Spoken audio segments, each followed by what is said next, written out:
ठीक है। Hello guys. Last classes में हमने जितना भी हमने सीखा था, हमने लास्ट क्लासेस में हमने रिडक्स पूरा सीखा, रिडक्स थंक हमने सीखा और रिडक्स का स्ट्रक्चर हमने सीखा और कुछ हमने छोटी छोटी चीजें सीखी। एक नेविगेशन है, क्यूआर कोड है, मैप है, वगैरह वगैरह। छोटी छोटी क्लासेस जो हमने ले ली हैं। ठीक है, अब हम मूव होने जा रहे हैं फायरबेस की तरफ के फायरबेस क्या चीज़ है बेसिकली और फायरबेस काम कैसे करता है। देखो, फायरबेस बेसिकली एक ऑनलाइन स्टोरेज है, सेम एज इट इज जैसे आपका रिडक्स है। रिडक्स आपका ऑफलाइन स्टोर है, बस एक इसमें ये फर्क है। रिडक्स आपका ऑफलाइन स्टोर है जो कि सिर्फ लोकली मोबाइल के अंदर ही अपडेट होता है, इनसाइड अपडेट डिलीट सारा काम कर रहा होता है जो ऑनलाइन में काम हो रहा होता है।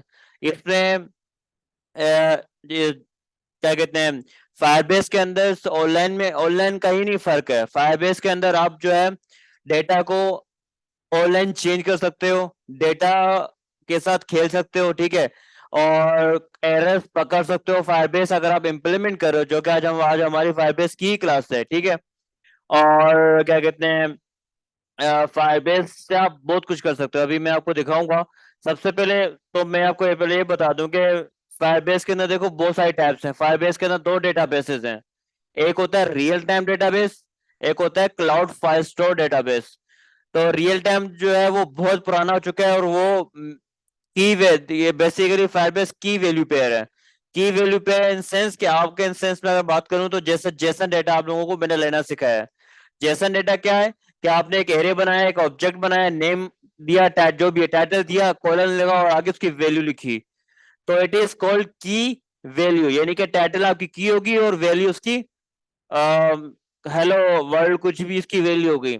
तो ये आपका फायरबेस और मंगो डीबी, ये दो डेटाबेस ऐसे हैं जो कि की वैल्यू पेयर से चलते हैं, मंगो डीबी और फायरबेस। मंगो डीबी में आपको मैं आगे पढ़ाऊंगा जब मैं हम नोड जैसे स्टार्ट करेंगे, ठीक है। वो मंगो डीबी में स्टार्ट होता है और वो जो वो कोर्स है वो मन स्टैक है। एक मीन इसमें दो चीजें, मीन स्टैक है और मन स्टैक है। फर्क ये कि फ्रंट एंड वहां पे एंगुलर पे होती है इसलिए ए आता है, और यहाँ पे आर आर इसलिए आता है कि वहां पे रिएक्ट जेस इस्तेमाल होती है। बाकी same as it is M for MongoDB, E for Express JS, R for React और एन फॉर नोड, ठीक है। तो हम फायरबेस की बात कर रहे थे। तो फायरबेस, उम्मीद है कि सबको समझ आ गया कि फायरबेस क्या चीज है। फायरबेस ऑनलाइन डेटाबेस है जो कि गूगल का है और वो की वैल्यू सपोर्ट करता है, ठीक है। अब मैं वापसी पॉइंट पे आते हैं कि इसके अंदर दो डेटाबेसेस हैं, रियल टाइम डेटाबेस और आवाज डबलिंग हो रही है कहीं पे। खैर, स्टार्ट करते हैं, कंटिन्यू करते हैं। एक रियल टाइम डेटाबेस, एक cloud file store. Cloud file store जो है इसके अंदर बहुत सारे चीजें सपोर्टेड हैं। कैसे, क्लाउड फाइल स्टोर का की वैल्यू तो सपोर्टेड है ही है, लेकिन उन्होंने एडवांस इसमें क्या किया है कि एडवांस इन्होंने ये किया है कि इसके अंदर आप ऑब्जेक्ट ले सकते हो डायरेक्ट, उसके अंदर आप डायरेक्ट एरे ले सकते हो। रियल टाइम के अंदर की वैल्यू पेयर है, की डाली उसकी वैल्यू, की वैल्यू और उसका ID, parent ID, child ID वगैरह वगैरह। इसके अंदर हम ऐसे काम करते हैं, पेरेंट और चाइल्ड का कॉन्सेप्ट है रियल टाइम डेटाबेस के अंदर, फायरबेस के अंदर। और अगर मैं क्लाउड फायरस्टोर की बात करूं, क्लाउड फायरस्टोर के अंदर दो किस्म के उसमें स्ट्रक्चर होते हैं। यानी कि आपका कलेक्शन होता है और एक डॉक्यूमेंट होता है। कलेक्शन, डॉक्यूमेंट और उसकी वैल्यू। कलेक्शन आपका डेटाबेस का नाम होता है और डॉक्यूमेंट आपका टेबल्स के नाम होता है जिसके अंदर वैल्यू सेव हो रही होती है, गिर रही होती हैं, और वो आईडीज जनरेट करता है, ऑटो पे आईडीज जनरेट कर रहा होता है। अभी बहुत सारे आईडीज पर कंफ्यूज हो रहे थे, तो यहाँ आप लोगों की आईडीज जो है, आईडी का मामला खत्म हो जाएगा, यानी कंफ्यूजन खत्म हो जाएगी कि जो अब आईडीज से ये नहीं है वो अब कैसे पकड़ना है, क्या करना है, वो आप इसमें सारा कॉन्सेप्ट क्लियर हो जाओगे, क्लियर कर जाओगे। अच्छा, आप लोगों ने फायरबेस तक पहुंचना कैसे है? एक होता है कि आपने गूगल पे लिखा firebase.com, तो फायरबेस ओपन हो जाएगा, वो सिर्फ गूगल का फायरबेस है और कोई गूगल का और कुछ नहीं। उन्होंने अपनी डॉक्यूमेंट्स बनाई हुई है और वो दैट्स इट, और कुछ नहीं है। गूगल पे आपने लिखना है रिएक्ट नेटिव फायरबेस, ये रहा। आप जब रिएक्ट नेटिव फायरबेस लिखोगे तो ये डायरेक्ट आपको ले आएगा फर्स्ट वेबसाइट में, हमने आपने जाना है, ये रहा rnfirebase.io। ये स्पेशली डॉक्यूमेंट उन्होंने क्या नाम है, गूगल वालों ने रिएक्ट नेटिव के लिए बनाई है, इसलिए इन्होंने इसका नाम रिएक्ट नेटिव फायरबेस रख दिया है। अच्छा, इन्होंने इसकी डॉक्स दे दिए और भी बहुत सारी चीजें। हम डायरेक्ट जो है गेटिंग स्टार्ट से पढ़ लेते हैं। अब जैसे कि ये बता रहे कि फायरबेस इंस्टॉलेशन के फायरबेस रिएक्ट नेटिव यानी अपने प्रोजेक्ट में फायरबेस सेटअप करने के लिए आपको किन किन चीजों की जरूरत है, ये भी आपको बता रहा है कि फायरबेस फुली सपोर्टेड है किसके लिए, रिएक्ट नेटिव सीएलआई और एक्सपो के लिए, दोनों के लिए एसडीके इसका अवेलेबल है। एसडीके मतलब सॉफ्टवेयर डेवलपमेंट किट फायरबेस का एक्सपो और रिएक्ट नेटिव सीएलआई के लिए अवेलेबल है। आगे चलते हैं। ये कह रहा है कि before getting started the documentation assumes you are able to create project with React Native active projects वगैरह वगैरह वगैरह।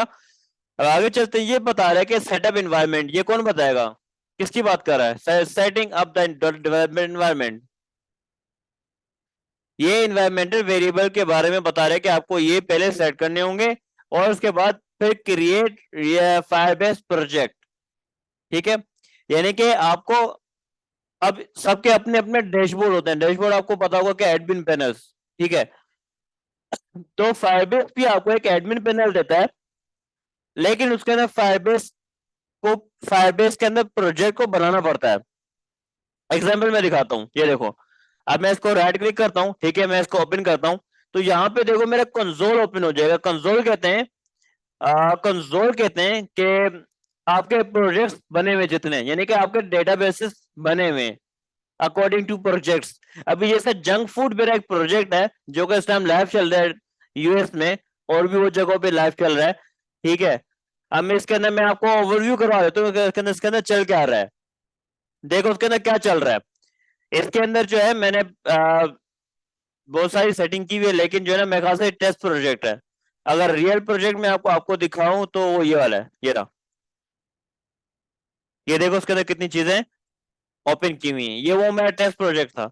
ये देखो इसके अंदर iOS की अलग सेटिंग होती है और एंड्रॉइड की अलग सेटिंग होती है। इस टाइम देखो बता रहे कि डेली एक्टिव यूजर्स इतने हैं कि आपके इतने एक्टिव होते हैं, डे रिटेंशन बता रहा है, और कौन सी डिवाइस के कितने ज्यादा एक्टिव रहते हैं। iOS के भी है, एंड्रॉइड के भी, iOS के दो हैं, ठीक है। इसी तरीके से रीड एंड राइट्स ये हमें बता रहा है, स्टोरेज बता रहा है। तो ये सारी चीजें जो है, ये जो जैसे ये इसकी टैब है ऑथेंटिकेशन, जो मैं आपको बीच में बोलता हूँ कि गूगल और फेसबुक को लॉगिन करवाओ, इससे लॉगिन करो खाली, यानी कि अलग से भी हो जाता है और फायरबेस के थ्रू भी हो जाता है, ठीक है। फायरबेस की यानी कि इसके अंदर ऑथेंटिकेशन से, ऑथेंटिकेशन में आपको दिखा देता हूँ कि किस किस टाइप की ऑथेंटिकेशन होती है। पहले टेस्ट प्रोजेक्ट में आते हैं। ये मेरा जो टेस्ट प्रोजेक्ट था स्टार्टिंग में, ये कुछ नहीं होता, यानी कि अगर मैं बैक आऊं, ये होता है। अगर मैं ऐड प्रोजेक्ट में जाऊं तो ये बोलता है कि ऐप का नाम बताओ, तो मैं इसको बोल देता हूं टेस्ट ऐप। तो ये कंटिन्यू करूंगा, कंटिन्यू करूंगा, account, I think default Firebase account जाने दो।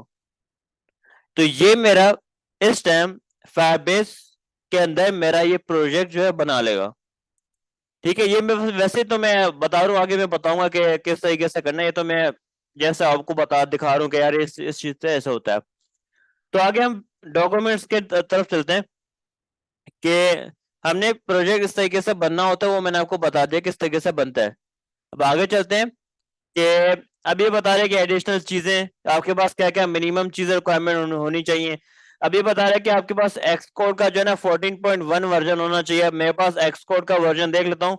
ये देख लो, ये iOS की सेटिंग, iOS का प्लेटफॉर्म है जिसके अंदर आप क्या कहते हैं पूरी जो है ना सेटिंग कर रहे होते हैं कि क्या नाम होना चाहिए। और यार, और ये जो है ना, ये देखो, ये आप ये डिवाइसेस आ रही होती है, देखो ये रही iPad, iPhone 40, 40 plus, 40 pro max. तो ये डिवाइसेस ओपन होती है, इसके अंदर आप सब कुछ चला सकते हो। ये आईफोन का सेटअप है। और यहाँ पे एक्सकोड अबाउट, अगर एक्सकोड के अंदर चला जाऊं तो इस टाइम मेरे पास 14.3 वर्जन है। तो मैं यहाँ एबल हूँ फायरबेस को चलाने के लिए इस टाइम। और ये फिर बता रहे कि इम्प्लीमेंटेशन मैक्स मिनिमम आपके पास होना चाहिए 12.5, मिनिमम, कम से कम। अगर हद से हद जाता है तो 12.5 होना चाहिए, जो कि बहुत पुराना है। अब उसके बाद प्रोजेक्ट का बता रहा है। कि इंस्टॉलेशन कैसे करनी है, ये बता रहे हैं कि इंस्टॉलेशन विद npm। तो आपको सबसे पहले Firebase react native Firebase app को इंस्टॉल करना है। फिर उसके बाद ये बता रहे हैं कि जब आप लोग ऐप इंस्टॉल कर लो, यानी कि react native Firebase app installation कर लो, फिर उसके बाद आपको क्या बता रहे हैं कि कैडेंशियल्स कुछ ऐड करनी है आपको। क्या? अभी जैसे मैंने Android mini fast dot XML को नहीं, उसको नहीं छेड़ना। हाँ, अब उसके बाद ये बता रहा है कि download the Google services dot JSON file, और ये रखनी कहाँ है? एंड्रॉयड के फोल्डर के अंदर, ऐप के अंदर, और ये यहाँ पे रखनी है। यानी कि ये फाइल जब आप प्रोजेक्ट को क्रिएट कर लोगे, जैसे मैं आपको यहाँ दिखाता हूँ, प्रोजेक्ट क्रिएट हो चुका है मेरे पास, कंटिन्यू किया। अब जैसे जैसे कंटिन्यू करने के बाद जो है ना, आपके पास ये चीजें एनेबल हो जाएंगी, और फिर आपने एंड्रॉयड का सेटअप करना है।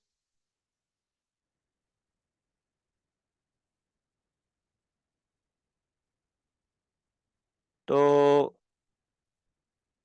चलो,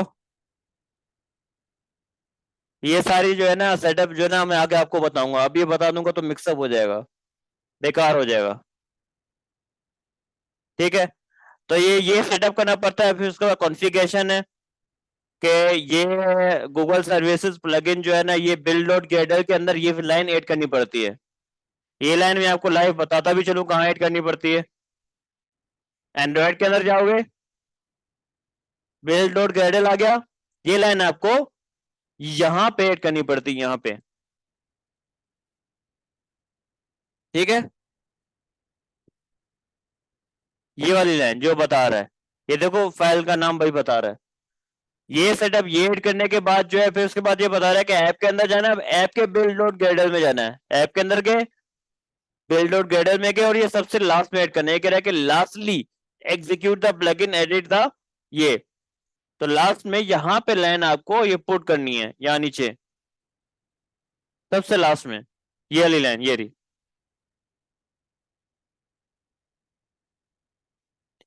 अब उसके बाद जब ये सेटअप हो जाएगा, तो अब ये बता रहे कि आईयूज का आपने इस तरीके से का सेटअप करना है। आईयूज के अंदर कुछ भी नहीं है, जब वो just Google services info dot file जो है एक्सप्लोर के अंदर सेटअप करनी पड़ती है, और कुछ नहीं है। हाँ, और है, रुको। कॉन्फ़िगरेशन सेटअप करना पड़ता है, और कोको पोर्ट्स वगैरह वगैरह। तो ये सब मुसीबतें होती हैं, चलो वो हम बाद में कर लेंगे जब हम मैक ओएस को कंटिन्यू करेंगे, आईओएस की डेवलपिंग स्टार्ट करेंगे। और फिर उसके बाद क्या करना है, यान एंड्रॉयड चला देना है। ठीक है, फिर उसके बाद अच्छा, ये पोर्ट सॉरी ये उसका है, आईओएस का है। एक्सपो की एक्सपो हम करने वाले हैं नहीं। और फिर लास्ट में क्या करना है कि एक चीज और है। अच्छा, जहाँ पे एक बता रहे हैं कि एंड्रॉयड एनेबल मल्टीटास्किंग, इसको गौर से देख लेना। आप जब इसको पढ़ने के बाद ये जाओगे रीचेस दिस 64 के मेथड्स, इस पे क्लिक करना। 64 मेथड पे नहीं होता मेरे ख्याल से, इस पे होता है। ये रहा, one common solution to enable multidex enable. Multidex पे जब प्रेस करोगे, तो ये आपको एक लिंक की तरफ ले जाएगा। तो आपने क्या करना है, इसको कॉपी करना है, मल्टीडेक्स एनेबल, इसको कॉपी करना, ट्रू, उसको कॉपी करना है, और कहाँ पेस्ट करना है? एंड्रॉयड के अंदर, ऐप के अंदर, बिल्ड डॉट गेडर के अंदर, Android app build dot Gradle, और डिपेंडेंसी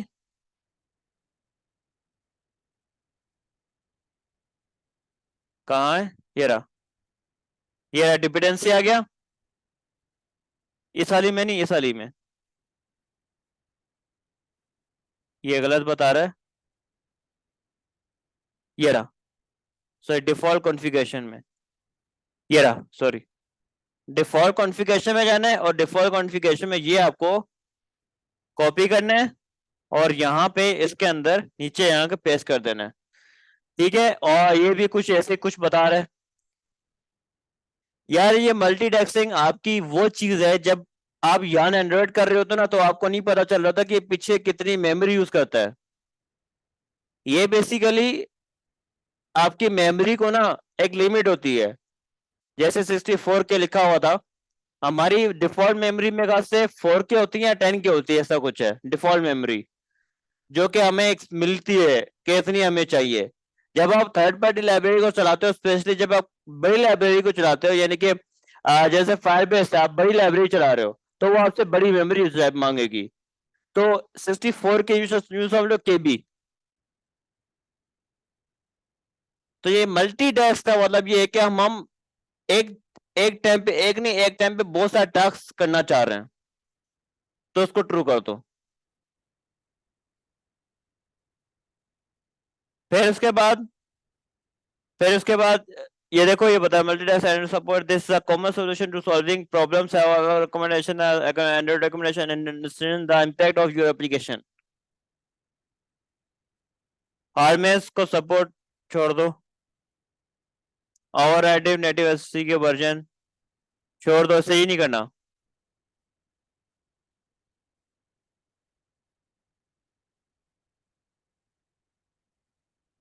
इसे भी नहीं करना। हाँ हाँ, जहाँ आपका इंडेक्स और जेएस का फाइल होती है, वहां पे आपने एक फायरबेस डॉट जेएसएन बनानी है और वहां सीधी सीधी आपने ये कॉपी पेस्ट कर देना है, दैट्स और कुछ नहीं। और यहाँ पे आपका इंस्टॉलेशन का सिस्टम खत्म हो जाता है फायरबेस का रिएक्ट नेटिव के अंदर। ठीक है, अभी भी मैंने आपको अधूरा बताया, जब हम कंप्लीट करेंगे। अभी तो आपको जस्ट ओवरव्यू दे रहा हूँ कि ये चीज ऐसे, ये चीज ऐसे, फायरबेस ये चीज है। नेक्स्ट क्लास में इंशाल्लाह जो होगी हमारी, उसके अंदर हम फायरबेस को इंस्टॉलेशन करेंगे ऐप के अंदर, और बकायदा आगे हम कंटिन्यू करेंगे उस क्लासेस को। जैसे अभी जैसे इसके अंदर एनालिटिक्स है, ऐप चेक है, ऐप डिस्ट्रीब्यूशन है, ऑथेंटिकेशन है। देखो ऑथेंटिकेशन के अंदर क्या क्या आ जाता है, गूगल, फेसबुक, ट्विटर, गिटहब, ये है आपका कंटेंट। और ये भी कंटेंट का ही, I don't know, maybe anonymous sign in कर सकते हो, खाली अगर आपको उसको साइन इन कराना है, यानी कि साइन अप कराना है, सिंपल साइन अप। जैसे मैं आपको करवाता हूँ कि यार इसमें ईमेल रखो, पासवर्ड रखो, एड्रेस लिखो, फोन नंबर लिखो, तो ये आपका एनोनिमस होता है। हाँ, और एक ईमेल और पासवर्ड है, डिटेल में आपको शो हो रही होती है फायरबेस के अंदर। जैसे देखो इससे अलग अलग चीजें थी, एप्पल लॉगिन कर सकते हो आप, Facebook login, Twitter login, Google sign in, और फोन नंबर साइन इन। ये देखो मैं आपको बोलता रहा हूँ कि जेज वर्ल्ड के अंदर ट्राई करो, देखो कुछ ना कुछ आपको निकल जाएगा। कि एक ये मेन चीज है, इसको ट्राई करो कि एसएमएस सेंड करना है। आप लोगों ने में से किसी ट्राई नहीं किया, नई चीज है आपके लिए। ये फोन नंबर साइन इन, ये देख लो फोन नंबर साइन इन कैसे काम करता है। ये पूरा जो है ना ऑथेंटिकेशन है, ये वहां बेचता है, ओटीपी बेचता है, फिर ओटीपी लेता है और फिर फाइव पे से वेरीफाई करवाता है, तब जाके आपका नंबर वेरीफाइड होता है। ये देखो एमएफए लाइक अकाउंट क्रिएशन, ये पूरा जो कोड है ना, ये इन्होंने दिया हुआ है। अच्छा खैर, ये तो सोशल मीडिया ऑथेंटिकेशन हो गया। फिर उसके बाद क्लाउड फायर तो ये रहा, जिसके बारे में मैं आपको बताता रहा हूँ। सब कुछ इन्होंने बताया हुआ है। ठीक है, फिर उसके बाद क्लाउड फंक्शंस होते हैं इसके, क्लाउड मैसेजिंग। ये क्लाउड मैसेजिंग आपका, ये जो नोटिफिकेशन की ट्रे गिरती है, ये वो नोटिफिकेशन है।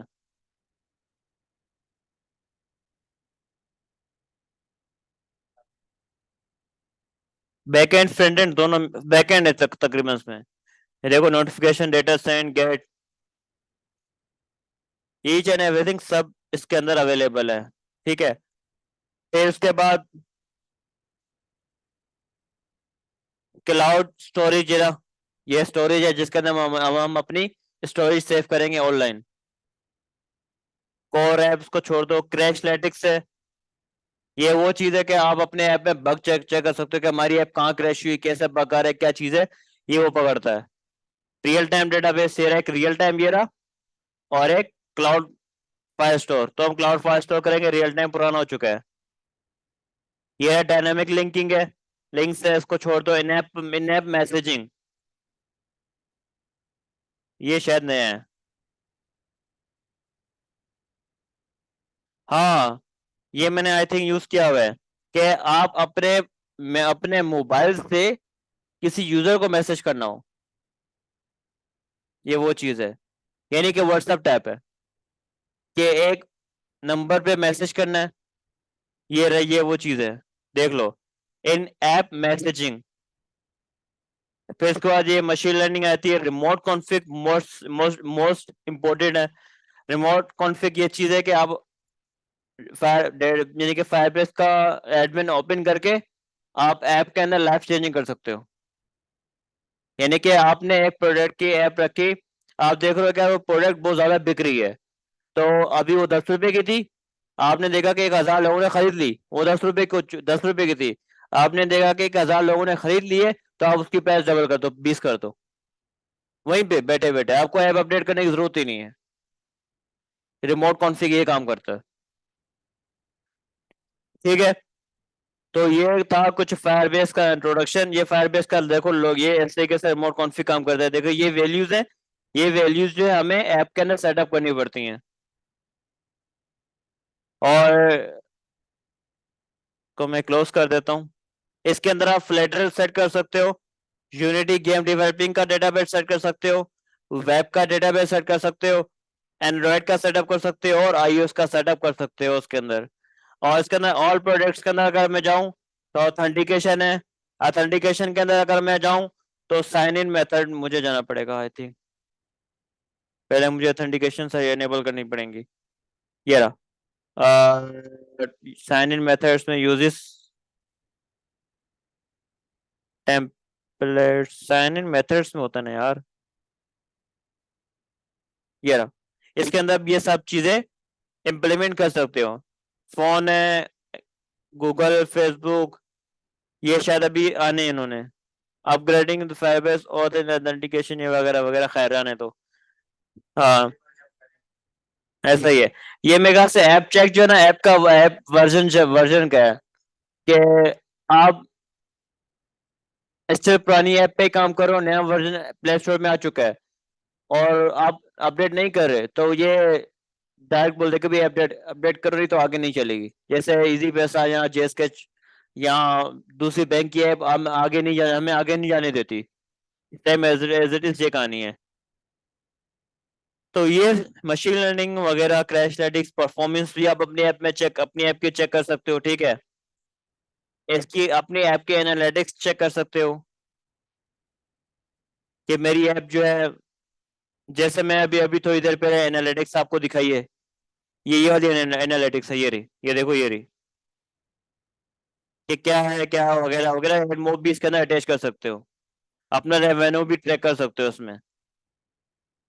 तो ये है आपकी फायरबेस से। तो इंशाल्लाह इसके अंदर मैंने आपको इंस्टॉलेशन, अभी इंस्टॉलेशन नहीं बताई, जैसे इंस्टॉलेशन का तरीका बता दिया। इसके अंदर इंस्टॉलेशन और इंट्रोडक्शन मैंने आपको उसमें दे दिया है। फायरबेस का जो इंशाल्लाह हम नेक्स्ट क्लास जो हम करेंगे, वो फायरबेस की हम टोटली न्यू प्रोजेक्ट लेके क्लीन साफ सुथरे कोड के साथ हम फायरबेस के इंस्टॉलेशन करेंगे। ठीक है।